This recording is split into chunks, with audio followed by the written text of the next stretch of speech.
I'll take it as a no. Okay, sure. So, as far as business analyst goes, what does business analyst do? I think, I asked this question quite a few times. Let me revise to start with. Business analysts are basically to analyze the business. So what do you mean by analyze the business? We had a look at the business. We had a look at how the business wants to change, how the business want to include new products, new enhancement, or to get better day by day. Now, how do you do that practically? Well, practically, there are a few steps. First steps, you go to the stakeholders, try to understand from them what they need. So, when I gone to State Farm, if I'm working as a business analyst with Infosys, I'll go, I might go to State Farm and meet a couple of stakeholders there where I'll check with them. How can I help? What can I do for you as a technical partner? So State Farm will say, okay, I have a challenge with my attendance management system. It's a manual. So we have, employee comes in, he signs the register, the supervisor, checks for his identity, and then he let it go to the office. And then we mark the attendance so that he started his office. While going off, he just, walks out, as simple as that. Now, there are around, State Farm is spread around, I think, 16 odd different countries and 3 or 4 time zones. So in that scenario, they want to centralize the whole stuff. They want to make the attendance management system uniform across offices. So if Ravindra Pandey, who works at a St. Louis office, decides to go to the Peoria, Chicago office, so he shouldn't be able to, he should be able to do that freely. And this thing normally happens because State Farm is an insurance company, right? So as we know, the insurance agents, insurance salespeople, they move from one office to another, one region to another, and they still do business. So they are not stuck to one office. And during COVID and all the other problems, quite a few of them work from home most of the time. So what they do, they normally arrange the meetings online, and they try to contact a new client, and that's how the State Farm gets the new business. Now Infosys gone and suggested them some solution, a high-level solution here, because business analysts are not technical people, even not the project managers. We are there to help business. And how do we help business? We are the bridge between non-technical stakeholder to the technical people at Infosys who can design the solutions for them, right? So the development managers, the developers, the testers, the release manager, all whole 9 yards of it. So business analysts are the bridge between client and technological partner. Even if you work with State Farm, doesn't matter, same scenario, only you are on the other bank of the river. So try to understand this thing, and then we'll try to understand what we need to do in terms of how do we perform our job, or how do we excel at our job. That's what we're going to learn now. Okay, so first thing, you normally meet the stakeholders, or rather you meet the business, try to understand what they want us to do, then meet the stakeholder to get in-depth requirements. And how do you take the requirements? With minutes of meeting, then converting these minutes of meeting to the list of requirements, to the high-level diagrams, to the use case diagram, and there are a couple of other tools we use as well. So we're going to learn all these tools. We're going to understand how do we do it on a ground level. So and the example we normally follow, as I just discussed, me as an analyst working for a software giant called Infosys, and my latest client is State Farm. So I go to State Farm, I meet a couple of people, or I plan the meeting online, like Google Meet, this Meet, that Meet, and collect requirement via those meetings, which can be easily recorded, so that if I miss out, I can have a look at that recording as well. And even normally, if you go and meet the client at wining, dining, lunch, dinner, whatnot, you are normally allowed to record the voice of the meeting as well. And that's why almost all the business analysts, they carry voice recorder, or now normally we have now smartphones. So we do record those meetings or audio files into our mobile as well. And then whenever we jot down the minutes of meeting, we just play that audio file and try to make sure we haven't missed anything.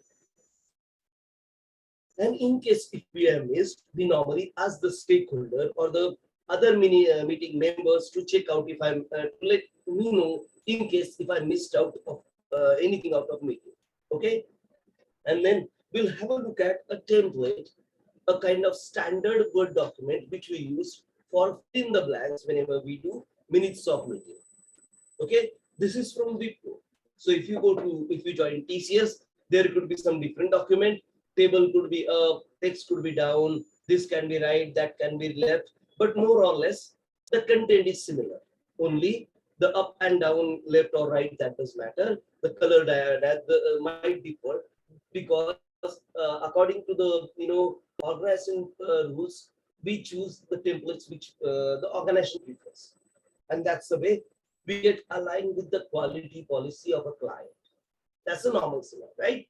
So we do collect requirement, we do formulate a normal high-level solutions in high-level diagrams.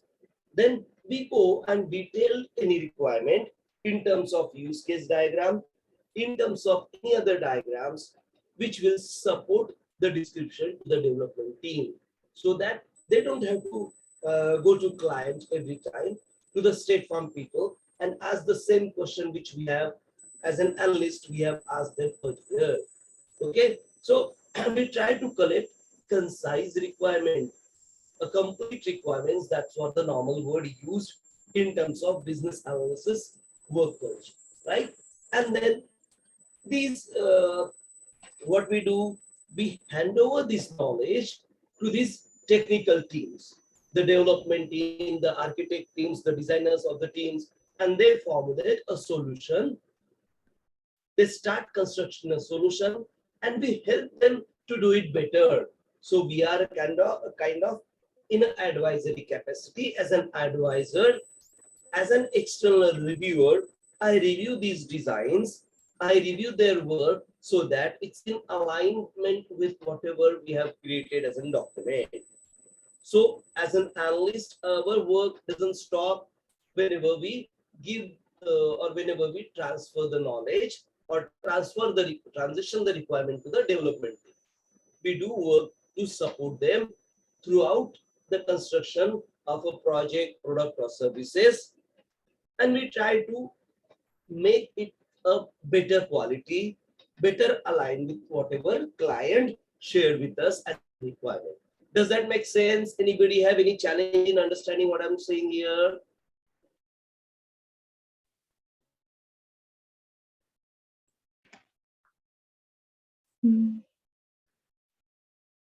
So do you understand or you don't understand?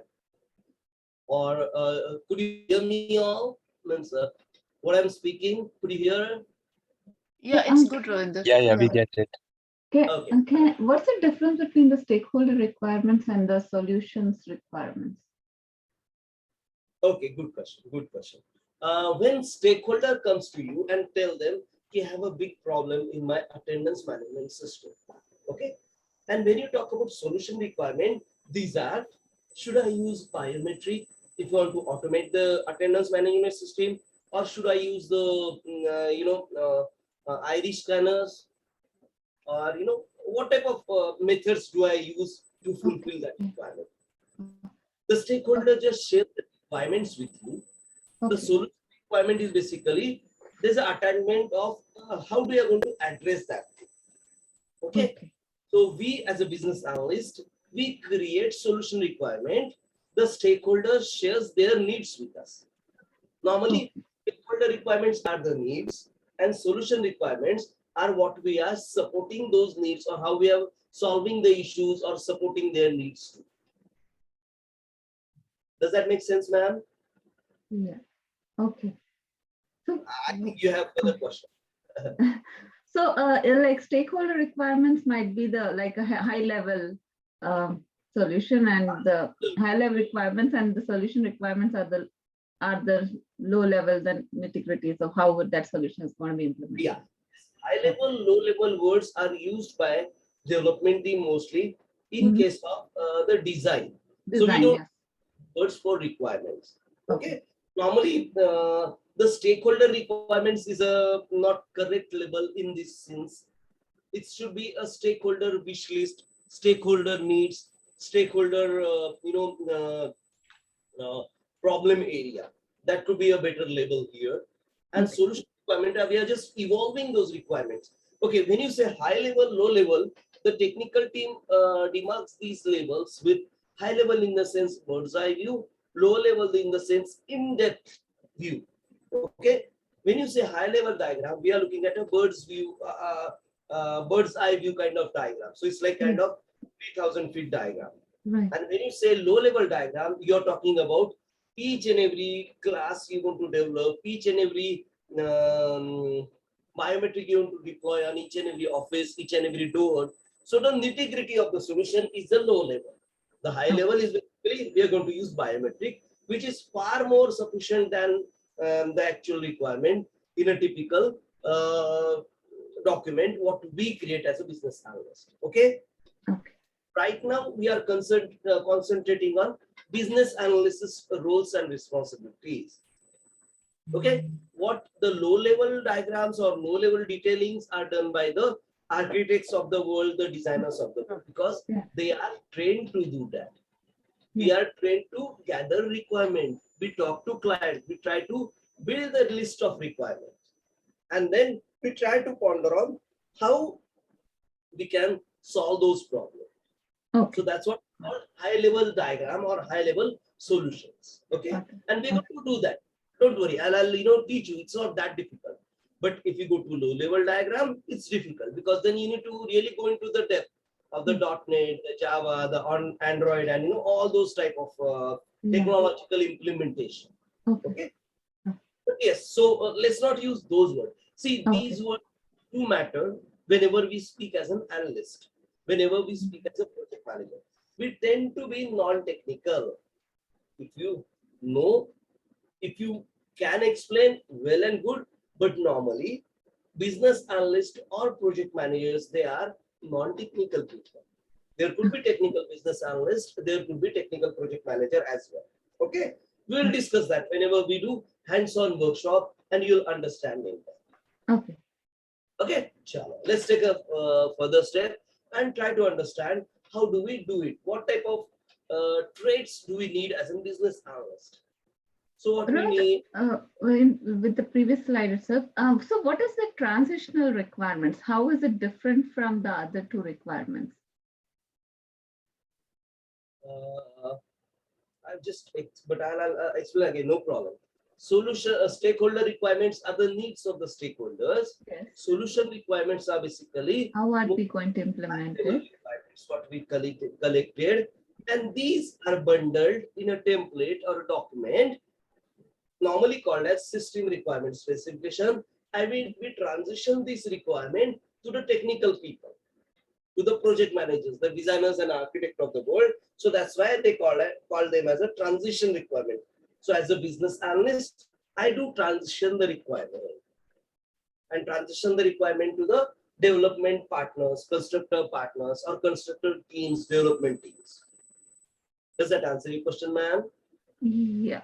So the output of the solution requirements are transitioned to the architecture team, and those are they are bundled into the system requirement specifications, and that's what is the transition requirements. Right. And we're going to try to do a requirement specification for some solution so that you'll understand in depth what needs to be done, what type of tools do we use, and so on and so forth. Okay, that sounds good. Don't worry. We are just trying to gather the house of the world, who's what's of the world, and so that we'll get ready as a business analyst. Okay. Please have a look at those recording in detail so that you will understand how each and every nitty-gritty is explained in depth, right? This is a kind of review or kind of quick review sessions. There are some knowledge area in business analyst. If you read through those BA book, it's called BA book or BA book. That's how they pronounce it. So in BA book, you have 6 knowledge area or 6 different corners of requirements processing we do as a business analyst. And there are, various inputs and output, and there are various processes we normally execute based on those requirements we gather, right? So here, what we do a complete scientific process. Yeah. Okay. And so please read the BA book so you'll get the complete in-depth knowledge of this transitioning, of this, how we process the wish list to actually a high-level diagram or a use case. Okay, we're going to try to do that today with some use case, with some activity diagrams, and that's a kind of learning what I have planned for today, or a revision I planned for today. Okay, that sounds good. No problem. So yeah, analytical thinking and problem solving. Okay, so what are the traits do we need? We need to have a creative thinking. Why do we need creative thinking? Whatever the problems client have, we should be able to provide solution, if not correctly, at least on a high level. So that whenever somebody says, I have problem with attendance management system, I should be able to solve his problem to a level.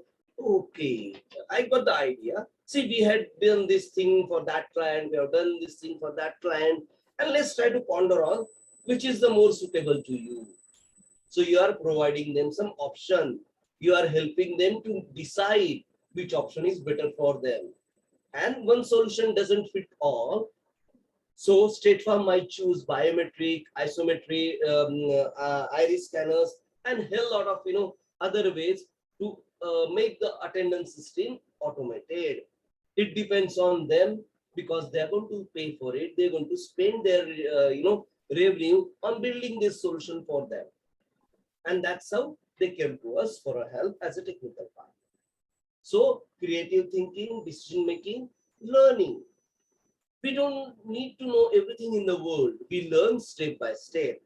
So in case if I stumbled across anything which I haven't learned till date, I'll go to somebody called subject matter experts, center of excellence within Infosys, within my organizations, wherever I'm working. There's a team called subject matter experts. There's a team called center of excellences. So what I do, I'll ask my reporting authority. It can be a sales manager, project manager, PMO, VPHR, CEO, whatnot. Depending upon the hierarchy in your current organizations, you'll request him or her, sir, can I get subject matter experts for applying automation in attendance management? So then he'll direct you to somebody like me, somebody like very senior person with around 30 plus years of experience, and he'll guide you within half an hour or 1 hour meeting, which is the best suitable scenario for your current challenges. So your learning is also an important part. The better you learn, the more you learn, the more seniority gain, the more respect you gain. And that's why learning is very important trait for business analyst. Then problem solving. And this is as in human also, we do solve problems, right? And that's what differs humans from the animalistic instinct. So unless you are solving problem, you are creating them. That's a psychological way, but no issues. So problem solving is also one of the most important traits. The better you solve problem, the efficiently you solve problem, you are a better business analyst. And there's something called systems thinking. What is system thinking? This goes to a level where if I have experience in terms of IT processes and policies, I normally try to apply those here. So there's something called quality policies and processes. There's something called technical processes, like should we choose Java, should we choose .NET, should we choose MS SQL, should we choose Sybase, should we choose big data, this, that, SQL, and various number of alternatives available for solutioning. So system thinking is how do you apply those list of requirement to a solutioning to a high level thing. Now again, the industry So, standard, Excuse me, Ravinder, but BAs don't do that, right? So at the low level, using what platform is to be used, and all these are Let me, not done by the BAs, right? madam, wait, could you hear me? Yeah.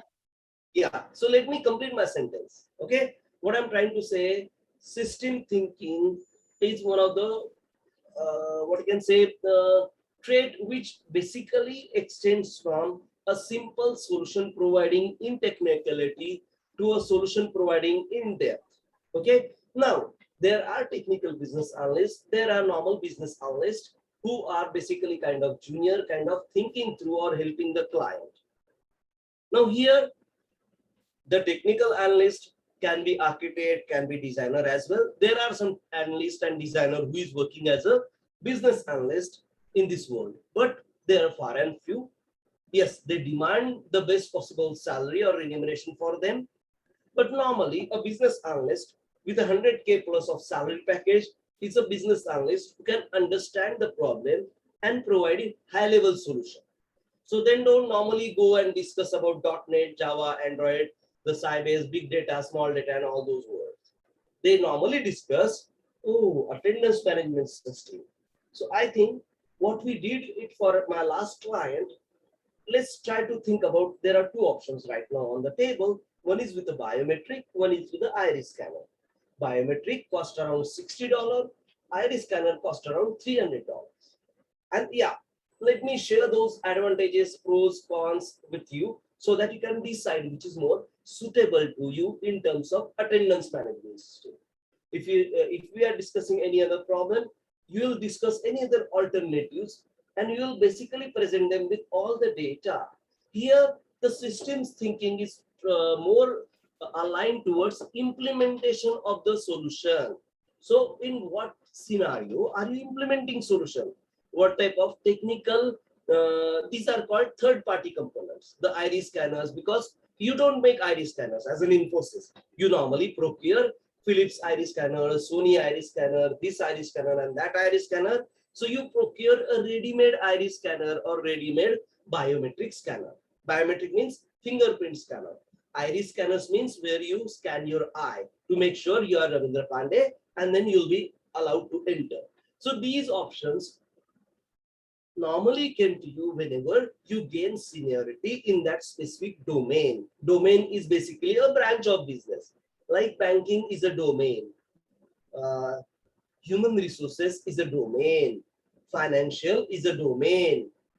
Logistic is a domain. Air travel is a domain, and so on and so forth. Okay, so here the system thinking is more aligned towards technical solution provided by business analyst, and to a level depends on the business analyst seniority, business analyst understanding of how suitable or how efficiently you can provide those alternatives to these stakeholders, to these dignitaries, to these clients, so that they can decide effectively and they will believe you in terms of, well, yes, I believe this is the best solution for me. Let's not go with iris scanner, let's just go with the fingerprint scanner or a biometric scanner, because I think that solves the purpose most of the scenario. In some scenario we might go with the iris scanners in the ratio of 90 to 10, because biometric scanners are not effective in very colder areas. So for the offices in Canadian region, and normally these scanners are outside the office, right? So it's like outside the door. So whenever somebody puts his finger and if finger is cold, you couldn't read the finger. Well, these are the practical problems. You might learn this whenever you do these solutions for them, and whenever you do the quality checking as in business user testing or user acceptance testing, what is normally referred as, on the behalf of users, you'll understand these problems. Okay, so here again, the system thinking means more or less how technicality can solve the business problem according to your knowledge as a business analyst. Okay, does that answer your question, madam? Madam? Yeah. Okay. So yes, and questions are good. Please keep questions. Please keep asking questions. This is really important for others to also understand. And I'll encourage other also to understand these things in depth. We have done this thing earlier, but this is a kind of revision. And yes, Vandana madam joined us new. So yes, these questions are really a good thing. We learn in depth so that there won't be any confusion. Okay. Now let's start understanding conceptual thinking. Okay. Conceptual thinking is basically building the whole concept. It's like building a bicycle or building a toy. Unless and until you have all the pieces, you couldn't bring the complete thing together, right? So unless and until you have a conceptual thinking, you couldn't build a complete concept and present it to a client, present it to a business, which will basically pay you in return for your services. So the conceptual thinking is at the end of the day the best thing we do as a business analyst. This includes system thinking and all the other different thinkings we talked about earlier. Now, the last but not the least, visual thinking. Now, these visual thinking are basically presenting the conceptual thinking in a visualized manner, in a pictorial manner to the client, to the stakeholder, and to your organization internally as well. And this is done via high-level diagram, UML diagram, activity diagram, SWOT diagram, this diagram, that diagram. We're going to learn at least 10 and 12 of them so that we can demark, we can discuss, we can present our solution visually to others. Because one picture can speak thousands of statements. That's a normal saying in English. And it's true to its sense.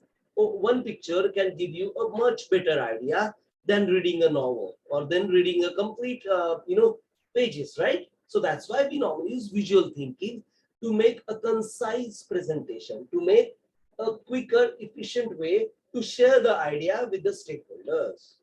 Does that make sense? Anybody have any contradictory thought? Could you understand what I'm trying to say here? Yes. Madam? Okay. If you have any questions to ask, to ask them. Now, how do we gather the requirement? Because that's the first thing we do, right? I talked about we are going to client, we visiting them and collecting requirement. We are planning a Zoom meet or a Google meet and trying to understand from them how best we can understand their problem with the background. Now, I'm using a word called with the background. This means, let's consider a small scenario. I need a coffee or a tea in the morning, right? It's a simple requirement. So whenever I get up, I need something like that. And whenever I get up in a house, does that mean to say I'll get up at around 6:30 and I'll order tea or coffee from the nearest possible, fast food outlet? I can do that. But the challenge here is I might get up at 6:10, I might get up at 7:10, depending my mood and my sleep timing in the night and so on and so forth. So there are various background elements to these requirements. Why I've chosen this tea or coffee problem? Because then you'll understand how much the background makes it prominent to change the solution. So as my wake up timings are not fixed, as in I might feel tired and sleep some few hours, few minutes more, or I might get up early because I have sound sleep in the night. And there are various other factors, to disturb my sleep, and so on and so forth. So let's not go there. So you'll understand what you mean by background. So first and foremost, I can't order it. So I need to make myself. So what I'll do, I'll keep the pot ready near the tap in the sense the water source. I'll keep my tea powder, coffee powder ready. Or what I'll do, I'll program the coffee machine. That's the most easiest way to do that. If I'm a coffee drinker and I have a coffee machine at my place or a tea machine at my place, what I'll make sure I'll program it so that whenever I get up, the tea or coffee will be ready. Or what I'll do, I'll keep a remote on that system near my bed. So as soon as I get up or I have decided to get up, I'll press on button And within 4 or 5 minutes, I'll have the tea or coffee ready for me. That's the best automation you can achieve. You can go ahead, you can purchase a robot who will keep monitoring you, and when the robot thinks, or depending on your programming or guidance to the robot, when robots believe you got up, the robot don't believe, but still you have programmed it some way or the other, and when robot believes you got up, he'll get a tea or coffee for you, and that's what you can call it, made tea or made coffee, whatever you want to call it.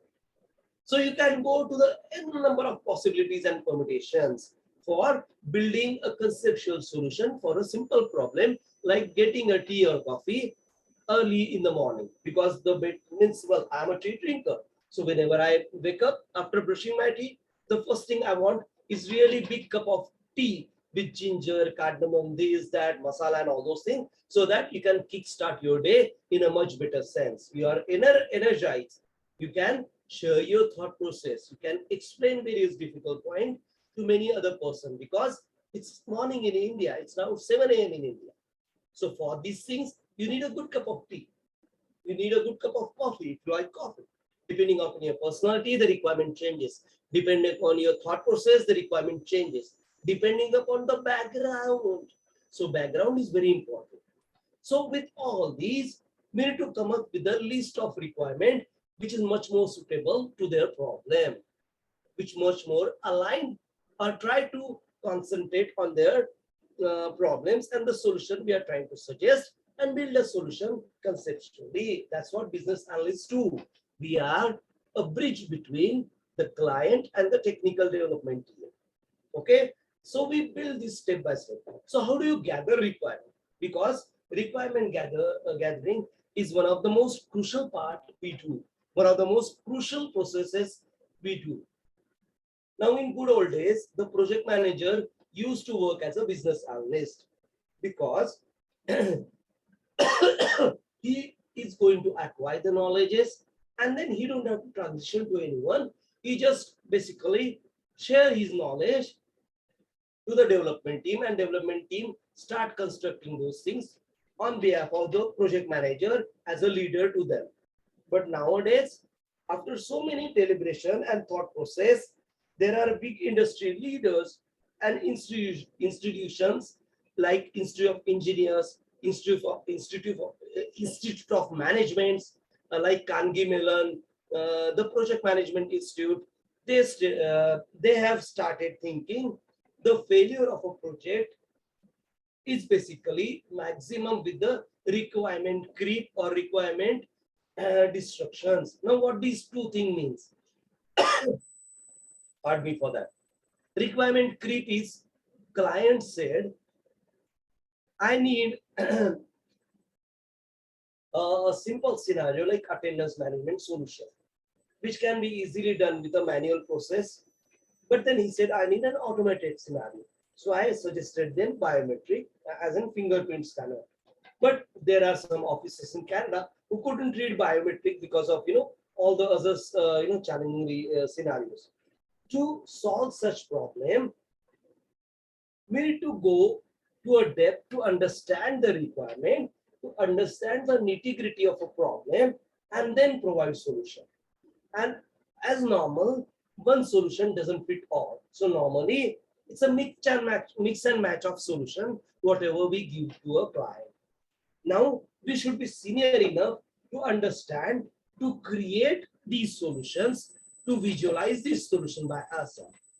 Now, how do we do that?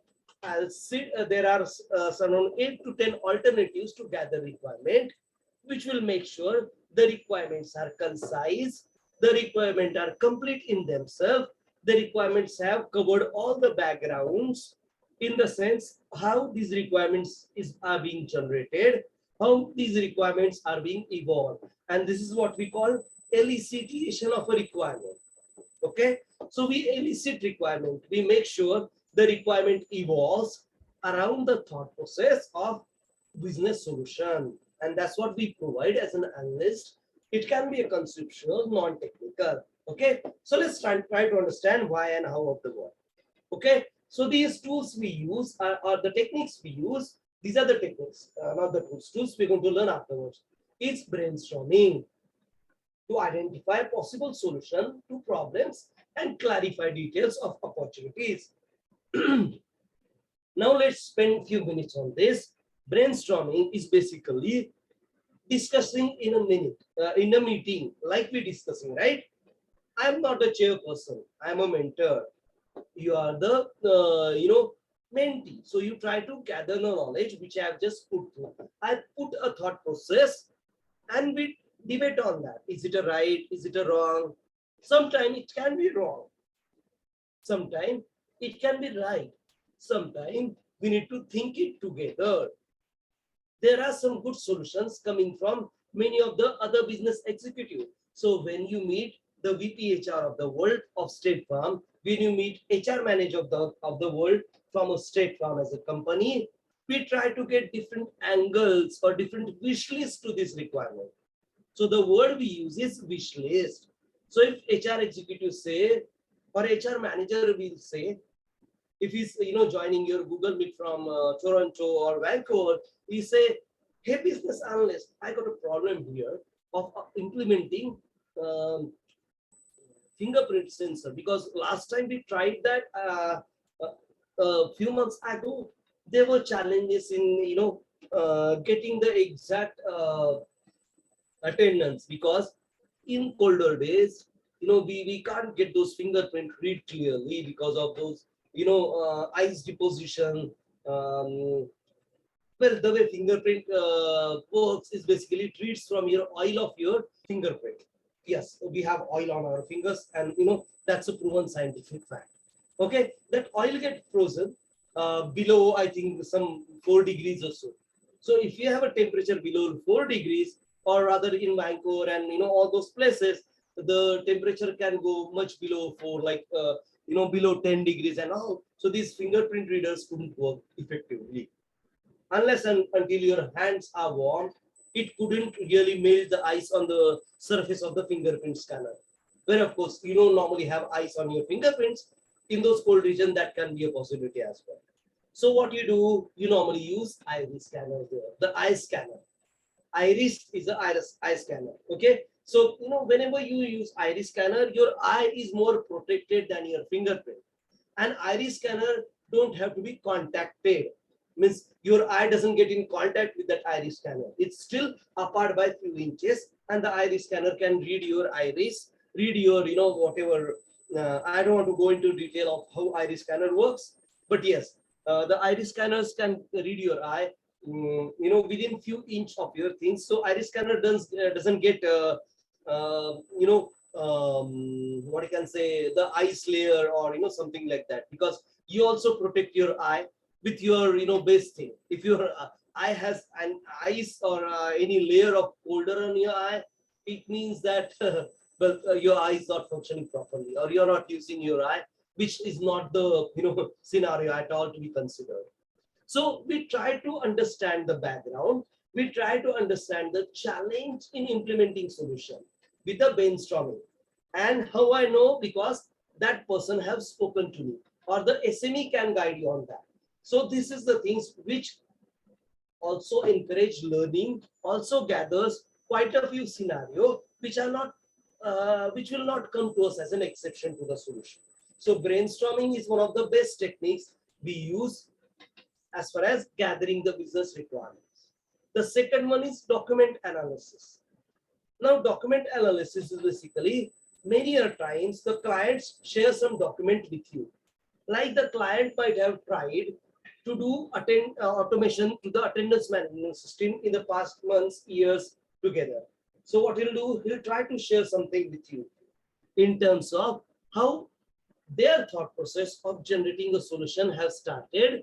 And then you'll basically understand how the solutions alternatives have been tried and a failure earlier. So you learn from your mistakes. The other way to look at it, there are some enhancement going on. So if you are enhancing any systems, so you have something called as is process. So the process as it is as of now, and then there will be something called gap analysis. What is gap analysis? The as is process of a today and the to be process, where we want to take the processes or the change processes implemented. Again, this is more towards the conceptualization of a solution. So this includes scoping, migrations, and the different processes to that. And we'll understand that in whenever we learn the migration type of solutions as well. And this will be learn in project management, because there you can understand the difference is much in much depth. So the as is process, what are the things as of now? The gap analysis, where we want to reach, or how do we want to improve the business processes, and we'll build that gap analysis document. So rather than requirement analysis, it's called gap analysis if you enhance something. Business analysis is something what you build new. Okay, so these are the words which are normally used. Normally, all junior business analysts, they do business analysis. All senior business analysts, they do normally gap analysis. And if you're senior enough, you also join the development team as a designer. Again, there is a difference between architect and designers. Designers build micro level conceptual blocks. The business analysts build macro level conceptual blocks. I know these are a bit difficult to understand. Okay, Akhil sir, no problem, no problem. I'll basically share the recording so you can have a look at that recording. But our normal Sorry sessions about are that. Yeah. no problem. Let me share something with you in terms of we normally start our sessions by 9 and we are expected to complete by 10:30. So this 1.5 hours Correct. is most understanding. So please make Yeah, sure I just have somebody who's just walked in, so just need to attend to them. you don't have to defend yourself, sir. I'm just sharing with you because if it's a repetitive scenario, then that's challenging, right? Because then Nice. so that's why I'm requesting. No problem, sir. Please go ahead and have a look at the Sorry, recording. guys. I will. Sorry, guys. I just need to exit. Sorry about that. No problem. Take care. Thank you. Okay. Thanks. So here, have you understand the difference between gap analysis and business analysis? Yes. Okay. This is important because there could be some interview question on this. How do you differentiate gap analysis from business analysis? Okay. Okay. So gap analysis used for enhancement. Business analysis is used for new product development, new solution development. Okay. Do you have any question for me at this moment? No. Oh, chalo. And for rest of the team, I believe you understanding what I'm trying to say. If not, please do ask question. Don't worry about the schedule. This is a lengthy sessions. So we are learning quite a few things. Doesn't mean that we need to, haphazardly learn anything. We need to learn everything in depth. And this is useful for our day-to-day life as well. I'll tell you how and why. Project management. In real time project, what is the most commonly used technique? Business analyst, because more you start with the new product or new solution. Let me tell you why. Okay. Let's say you have a okay, there are the reason why I ask is like in the projects which I have been, most of them are like moving from a legacy system to a modern system. So they are like, would that be still business analysis? Yeah, that could be experience, ma'am. And that background will help us basically in designing solution, in conceptualized solution. I'll tell you why. But most of the time, you might be a kind of technical person there because I come from a QA background. I did QA and automation. So you know the technicality, and that's why you normally put to this enhancement type of solution. That's why. Yeah. Okay, so let's understand. What was the question? I forgot the question. Pardon me for that. No, the question I had was in major projects in real time, what kind of techniques are used by business analysts? Sure. Well, anyway, in gap analysis as well as business analysis, we use all these techniques one way or the other. Okay, so it doesn't matter, but to understand the actual processes, the actual execution of these things, we need to understand the small difference between enhancement and a new product. Does it differ a lot? No. In gap analysis, you get documents. In brainstorming, you have to plan so many meetings. In document analysis, quite a few things come to your way via documents. That's the difference. Okay. Now, Okay. Got it. I said maximum business analysts because even if there's a product, the Mhm. business decide to scrap the product altogether and start with new. Okay. It might be due to technological enhancement. It might be due to new generation of users. It might be due to various changes happening around us, right? Okay. Means think of a smartphone. Who have thought of a smartphone in 90s or 80s? No one. Now, if you look at some applications like health monitoring, it's a big industry nowadays. Health monitoring with smartphone. It means if I can quote you, the industry's overall spending in these health applications are almost to the tune of $10 billion within North America. I'm telling you, and these numbers are available on IEEE website. They normally try to and Gartner is one of the data intensive analysis company where they present these analysis. They provide the analysis services as an consultancy services or as an services to other organizations. So they release this best quadrant to invest, best quadrant to bank on new products and so on and so forth. So these applications normally get revised or they scrapped the older version and get on with the new one. So the health application or health tracking applications which we have earlier are like with 10 to 15 different instruments, and the data has to be collected and given to the healthcare specialist like doctor and all those things. It used to happen in late 90s, 80s, but now we have smartphone. So smartphone is smart enough to collect the data and share with the doctor, share with the healthcare expert automatically. So you don't have to press a button on that. And that's how the whole industry gets changed, get aligned with the new technology. That's why the normal approach is with the business analyst or start a new product for a given solution. Okay, but does Excuse that me. mean So Yeah. product-based companies usually use business analysts like Google and all those product-based companies which have a product. But generally in the process-based companies, also they use business analysis. But Okay, if when it's I an say- enhancement project, then maybe a gap analysis might. right? No, let me explain. When I say product, it means solution, project, services, or anything you give it to a client. So it includes processes as well. Okay. So processes can be new and processes can be older also. Okay. We're going to spend some time on BPM, business process modeling, and which is specifically aligned to the business process enhancement. Okay. Okay. Just as you bought this topic, whenever I say product, it means solution, project, support services, and any other process improvement we provide as a business analyst. Which encompasses all these three things. Okay, because more or less it's similar, but sometimes it differs, and I'll explain whenever we work on those things. And the even when we do hands-on workshop, we have a mixed blend of these because we don't know, right? How you want to start your job or working, and even during the works, I can guide you better if you start working on a process upliftment or process enhancement type of project. So don't worry. Okay. Sure. No, Excuse me, sir. Ravinder sir, I had a quick question. go ahead.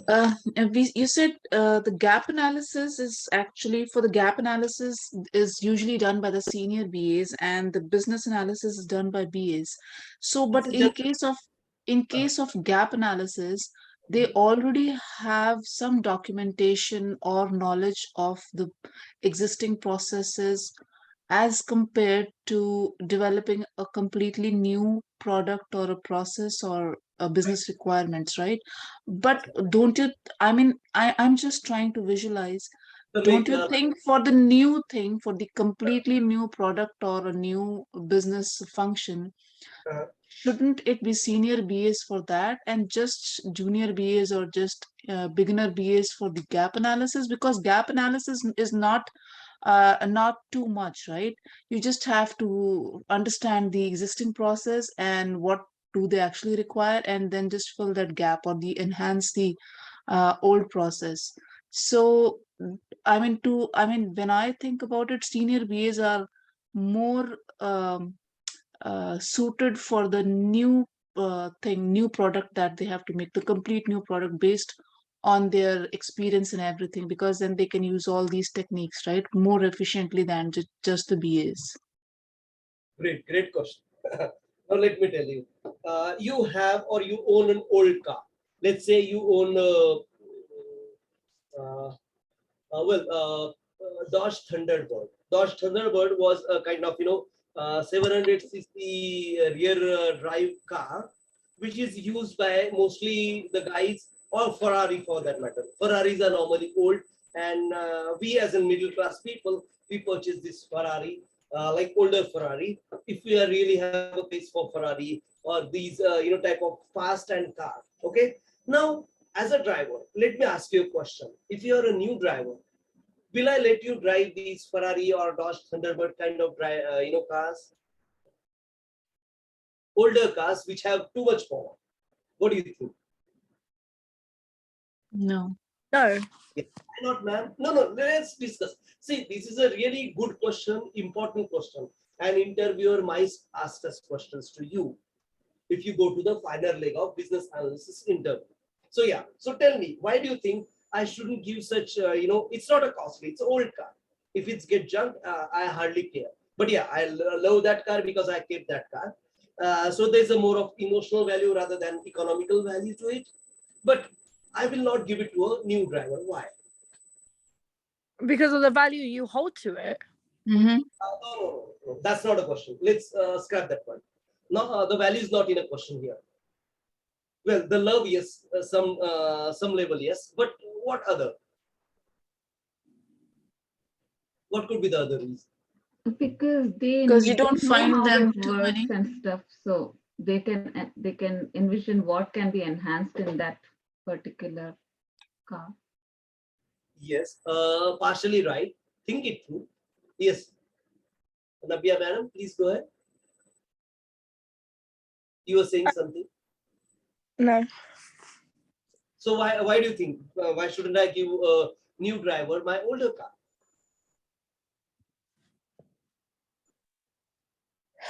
The only thing I can think of is the value, but you said it's not that. So I honestly, I would. Value is a consideration element, but that's not the crucial element. So wait, what did the other person say? I'm sorry, you said because you can enhance the car. Is that what you said? Yeah. No. Okay, let me tell you. Let me tell you the answer, and then we'll debate on that. Because he or she, who is a new driver, couldn't understand the older car's driving system. In the sense, mostly these cars are manual drive. They don't use auto shift. Secondly, they have too many parts and pieces to get it worked through to start the car, to drive the car, and the power is too much to control. The control element is more crucial here because they shouldn't control the car whenever they try to drive some cars like that because they are new to driving. If you're old to driving, you know how to control the car. First, you start the car, you check the brake. Means you press the pedal, right? You try to understand the pressure the pedal is giving to your leg, and you know the brakes are working. So these are done by the old drivers. The new drivers, they just start the car. They don't check if the gear is in a park or a drive, and all those things, or first gear. Normally, if you know these drivers like Thunderbird, Ferrari, they switch off their engine in the first gear because that makes, as in you apply a parking brakes to your wheels as well. If you are a really frequent driver, you'll understand what I'm trying to say. Now, the understanding of the instrument, the understanding of the car is better with the older driver than a new driver, as because the cars are new. Rather than cost factor, I'm more concerned about the damages he or she can achieve while driving those cars, or the no-wise thought process of that person to par with such difficult instrument to him or her. And that's the same scenario is applicable in a new product, services, solutions, or extension to or an enhancement to a product, solution, or services. Because a novice can damage what is already created and build his own thought process, because that's what we do, right? The new generation, they have their own mind, and that's what we experience, right? Day by day. Could you understand me what I'm trying to say here? Hello? Am I No. audible? Yeah. Okay, wait. You're saying that it has to be someone with experience to do it, so they don't put in their own thought process behind what already went on? That's right. Because then to enhance the existing process, they need to understand the existing process to a level where we spend some time in understanding those documents. It's not like you get the document and you start on the next day or you present on the next day. You need to understand the document in detail, like what they have achieved earlier and how we could leverage from that. That's the most interesting part. And that's why we normally choose senior business analyst for gap analysis type of project or enhancement type of project. Yeah, Does so that- but my thought process is actually going the opposite way, because for the seniors, based on their experience, they can brainstorm better, they have better capacity to analyze a document, and better they can do interface because they already have experience in doing all those things. But the BAs actually, I think they you get the document, right? They already get some information because there is already some process or product available. They just have to go through the I documents to think understand it. you've taken my sentence the other way around. Let me explain. This is not a thumb rule. This is generically done. Like all the new There's products, no hard if and it's too fast much rule. complex, then we'll use senior analyst definitely, because then junior analyst could cope up with this complexity. But in a normal scenario, whenever you enhance something, you normally try to enhance it according to the complexity with the senior analyst. Again, the length and breadth and depth depending upon the complexity. So how senior should be? Well, depending on the complexity of the requirement, depending on the complexity of a business problem. Does that make sense, man? Yeah, complexity It's not makes a generic rule. definitely It's makes not a- sense. Yeah, if it's Yeah. complex, because a gap analysis can be a complex one, but a new product can be a very simple one, right? Simple one. So you start your process, and that's how new generation works. they want to scrap everything out. They are kind of plug and play mode rather than let me try to get this thing working mode. So that's what it differs now. Okay, sure. So yes, so we have understand the document analysis and a gap analysis type of thing. Let's move to the other one, focus group or SME. Focus group, center of excellence, and SMEs are the group in a matured organizations. They have a set of members or a senior member who can guide others. Okay, these can be project management office, PMO. These can be subject matter expert, like a subject matter experts in SAP, subject matter experts in database, subject matter experts in .NET, subject matter experts in attendance management system, subject matter experts in banking and finance, and so on and so forth. So these are normally what we call domain experts, subject matter experts, focus group, or center of excellences. Okay, they means are the same. These are kind of guidance points for all business, analysts or the other, employees of the organizations, representative of the users or customers of a product, to get feedback, to validate and refine already elicited requirement. What does this mean? We normally get our collected requirements validated, reviewed from this group, so that we'll make sure we haven't missed a single thing.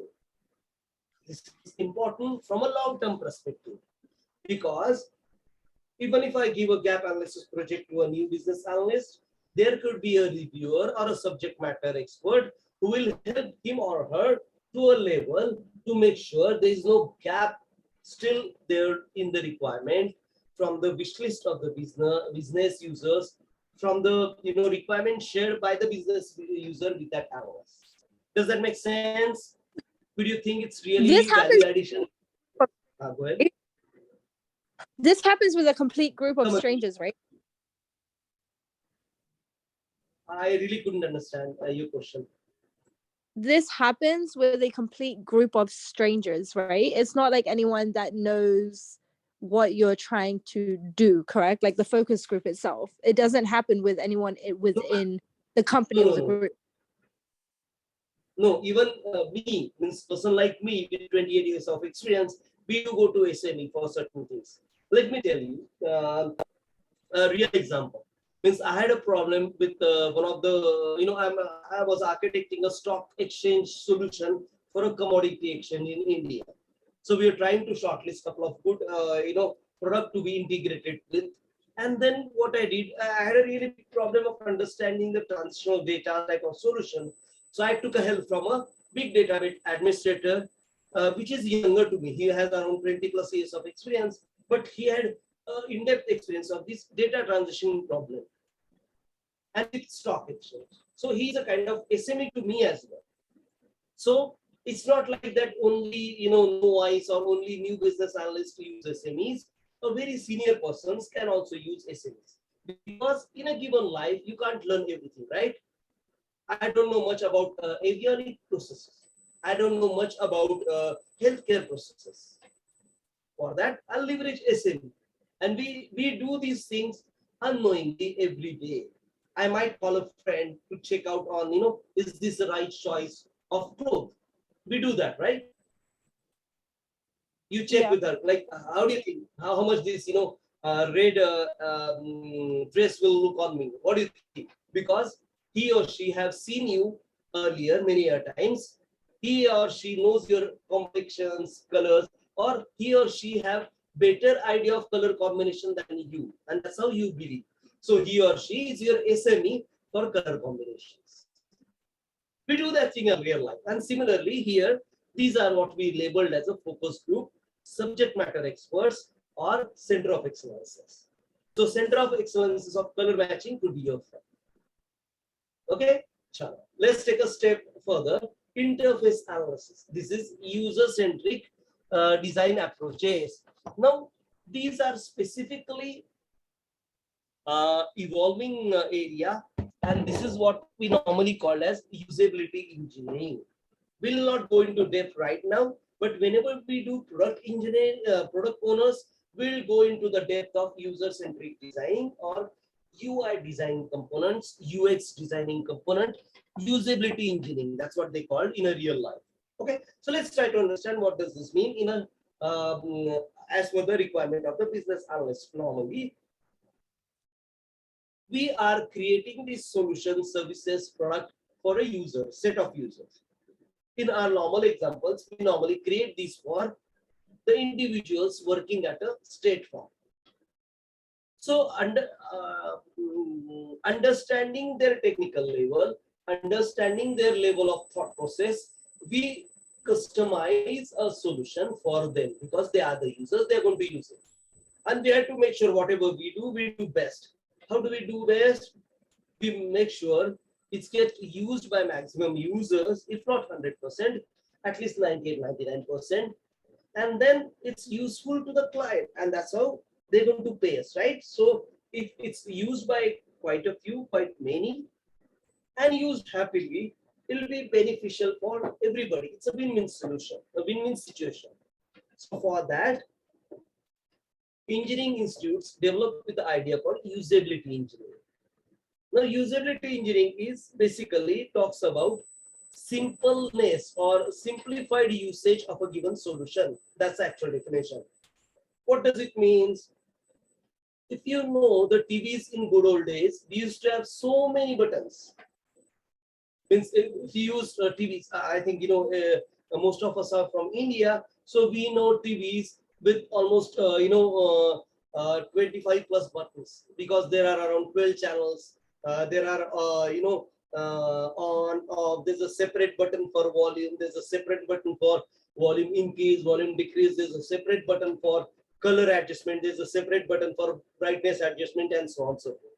But if you look at new TVs, the LCDs and LEDs of the world, they normally come with no buttons. Well, there are buttons on the remote, but normally the buttons on the TV are reduced up to a great extent.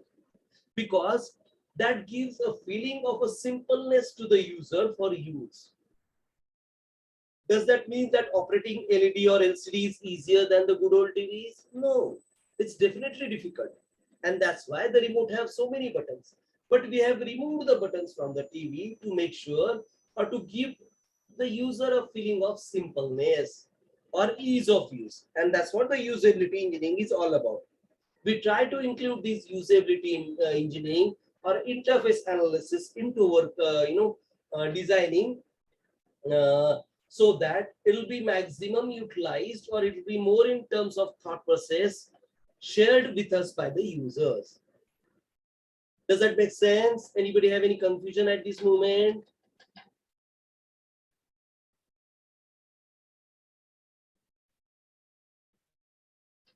Okay, I'll take you understand what I'm saying. If not, do ask questions. You can ask me via WhatsApp as well, or have a look at this recording and then ask questions. Don't worry. We're going to repeat this usability engineering interface analysis whenever we do the product owner track. Okay. Then there's an interview. Interview is also take. Go ahead, man. So for interface analysis, do we need to have a mock-up of the product which helps you Sometimes, envision? Yes, sometimes, yes, we do mock-up, and mock-up we call proof of concept, Okay. POC. Okay, we'll learn about POC whenever we do project managers, because project managers are the person who owns the proof of concept or a mock-up. Okay. Okay, so no worries. Yes, so interface analysis does include POC as well. Interviews. So what is interviews? In case you have a confusion, you interview certain person. Let's say that Canadian project manager from a state farms comes to you and tells me, in Vancouver, I couldn't have fingerprint sensor because it's useless there. For whatever reasons he knows. So what I do, I'll call him separately. I'll set up a Google Meet, Zoom Meet separately, and we'll try to understand his challenges, his or her challenges. Saying, hey, so madam, you said you have challenges with the biometric scanners. Could you please tell me what kind of challenges? How could we solve it? Could we have an extra, person with a wipe in his hand standing next to this biometric scanner? Do you think that's more economical? No. He said, no. In those cold days, nobody want to stand outside. And if you move those biometric scanner inside, then you need to have two doors, because one for his entry to the biometric scanner and next to the entry to the office, right? Because we are restricting the entry. We are making this process automated, independent of human intervention. Okay, we learn about automation in the project management capsule as well. But here, I believe you got an idea. So step by step, you'll have an interview, a separate call with one-on-one with such person, and we'll try to understand the challenges faced by him or her and try to change our solution, try to customize our solution accordingly. So this will make sure the solution is in line with the thought process of all the users, or they could understand their confusion, their issues are addressed or taken into consideration for such solutions. And that's a really great relief factor for humans. And that's why interviewing techniques on one-on-one is really an important process in requirement gathering. Then there's the observation. Observation is basically BA will build requirements by passive observation. What do you mean by passive observation? We just go and stand there to understand how the attendance is being recorded as of now with State Farm nearest possible office. This is done by normal physical observation or observation via some camera recordings and all these things. So observation is one of the most important crucial techniques we do as a human. For BA, it does have a special meaning to it. Unless and until you go or work on the ground, gets your hand dirty, you will not experience the challenge or the issues faced by those business people, right?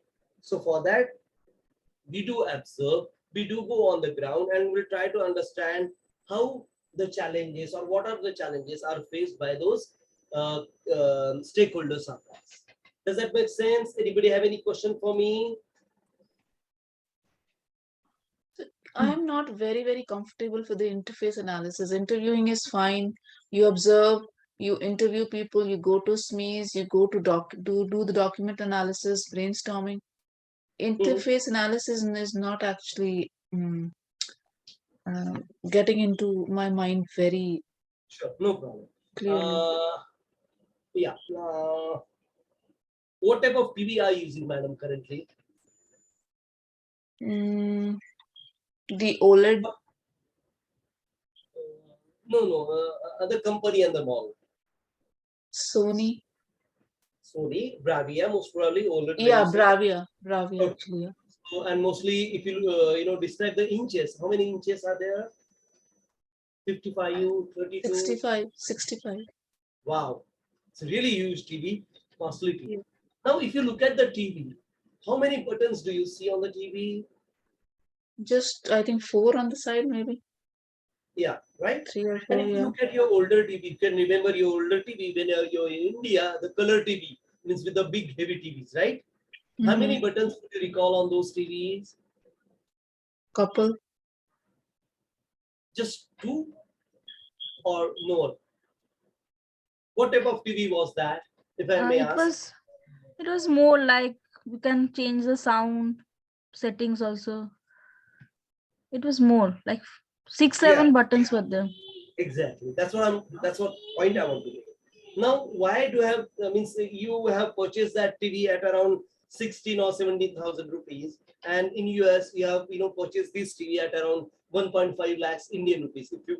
If you ask me, it means I'm not just doing into 70 or 72, but I'm just trying to approximately give you the price. So you have purchased a TV with the lesser buttons now, or which more looks like a flat blackboard if it's turned off, right? Simple, dumb, but the intelligence is much more. The buttons have been reduced in terms of now you operate your TV with 2 or 3 buttons mostly. Means you switch on and then you change the channel and volume. That's it. Means you use 5 buttons at the most, even if you talk about remote. But in good old days, we used to fiddle around with at least 6-7 buttons when you start the TV. Because when you start the TV, you have to really, change the brightness accordingly, because TV will not understand the brightness factor of it, because you need to change it manually. So if you're watching the TV in the afternoon, you need to turn up the brightness or the contrast button. If you're watching the TV in the night, you have to go and walk to the TV and turn down the brightness and contrast and so on and so forth. Now the TV does it for you. Have you experienced these things, ma'am? No, Hello. not really. I think the Yeah. only difference is the quality of the picture is good, and we don't have to get up every time because now you have remote in your hand. You're getting more lazy, right? Before at least you used to get up and go and change. No, yeah, right? that's the other way to look at it. So the life is simpler, right? Life is simpler, right? In a way, at least. I think it was simpler before. There are so many buttons on the remote that. Okay. Chalo, let's talk about car. Okay. You go to luxury cars, and if you talk about normal, Toyota Camry of the world, or Dodge Neon of the world, or the Ford of the world, and then you go to the luxury cars, the Lexus of the world, and the costlier cars of the world. So, what do you think? What are the major differences between your car and the luxury car? If you see the dashboard and all, what do you think? Honestly, the only difference I know is that it more looks nice. features. Okay, looks nice. One, yeah. Just more features. I think more features, more automation. Right. More. And less controls. If you ever observe, less controls in the sense. Mainly, it's user friendly. Yes, user friendly. Now, this user friendly is what that interface analysis is. The more user friendly things are, the way you make the users more comfortable, more simplistic. That's what the usability engineering is. And that's a really big topic, believe me. Since I've been working in usability engineering for around 15 plus years. Creating our still- designs with the user Yes, in mind, it includes how they would be design. using it.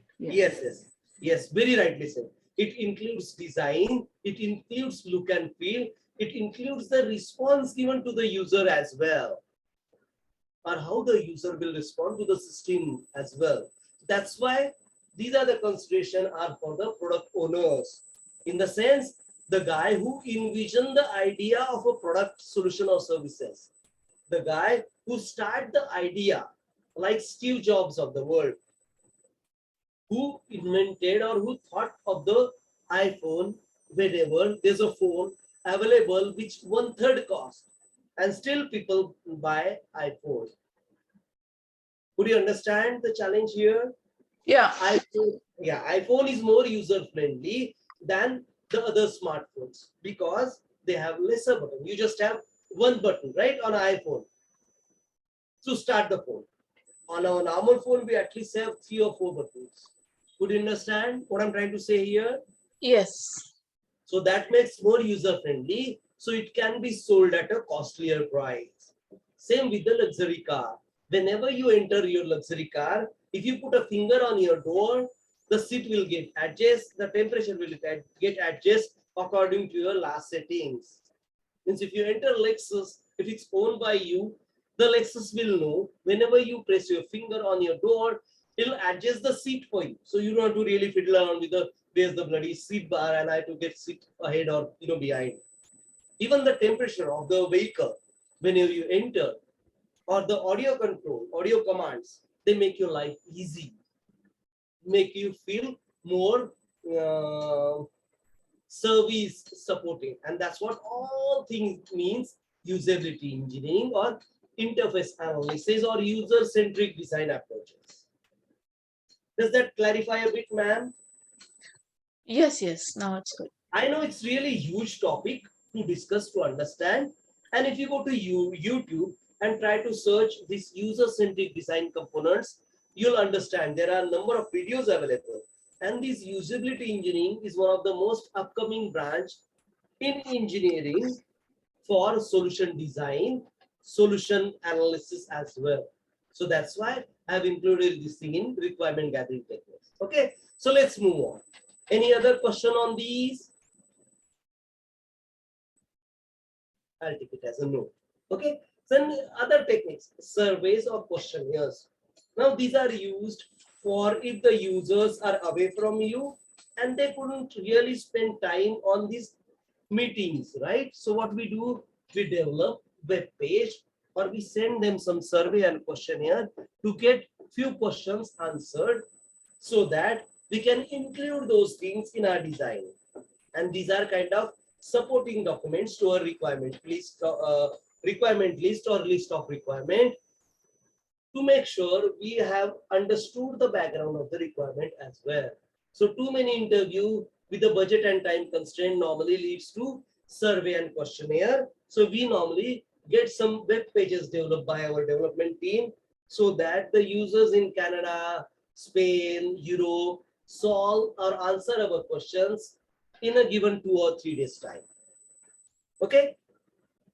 And then prototyping, as we discussed, prototyping, proof of concept, that's also another technique to gather requirement. And these are used for the complex solutions to gather primary requirement that used to build an initial version of a solution called proof of concept. So we build a conceptual solution of a small part of a big solution, and then we'll basically understand how we can build the complete solution in a better way.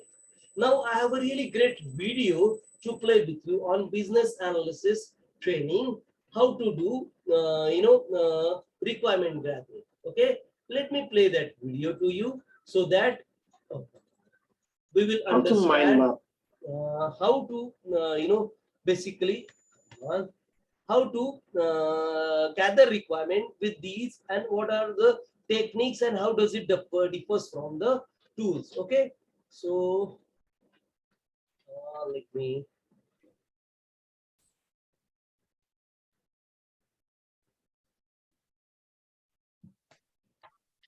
Yes, it's a small video where we will understand from this, good mentor. So what have we seen here? We Hi, have, Ravinder. yeah, hi. Go ahead, please, ma'am. Just a quick question. On this Uh-huh. video, don't you think first and second one should be like one step, because meetings are set up with the stakeholders and everyone just to actually understand what the problem is, right? It's part Right. of that, right? Yes, ma'am. Let me explain it in depth. These are what we call quality policies of an organization. So if you own an organization, you follow the quality, or you make the quality policies or the processes or the rules for your organizations, right? Means be it part of a senior management, top management, PMOs of the world, they make these policies and processes. How do you bundle up your processes within your company? So, in the requirement gathering, you might, add these two processes, or you might, keep it separate depending upon your thought processes or your, need of complexity of the solution. So it's really, difficult to answer in terms of yes or no, because these processes are adopted as your organizations get matured day by day. Does that make sense, ma'am? Could you Yeah. understand what yeah, sure. So it normally happens that way. Okay, so let's do one thing. Let's wind up today's session here. Tomorrow or day after tomorrow, basically at 9 p.m. we'll start understanding the templates, the BRDs and the SRS and the FRS, and then we ventured into the tools used by the business analyst. Okay, so that's the most crucial part. So we'll discuss about the SRS, BRD in our next session. Please don't miss it out. Okay, and I'll share the recording of today's sessions in few hours so that you can have a look at it. And then if you have any questions, you can ask in our next session as well. So we'll have our next session on 9th on Saturday at 9 p.m. EST. Okay, any question for me at this moment? No, thank you. Most welcome. Have a nice, have a good night, and let's see you day after tomorrow again. Thank you. Good night. Bye bye. Take care.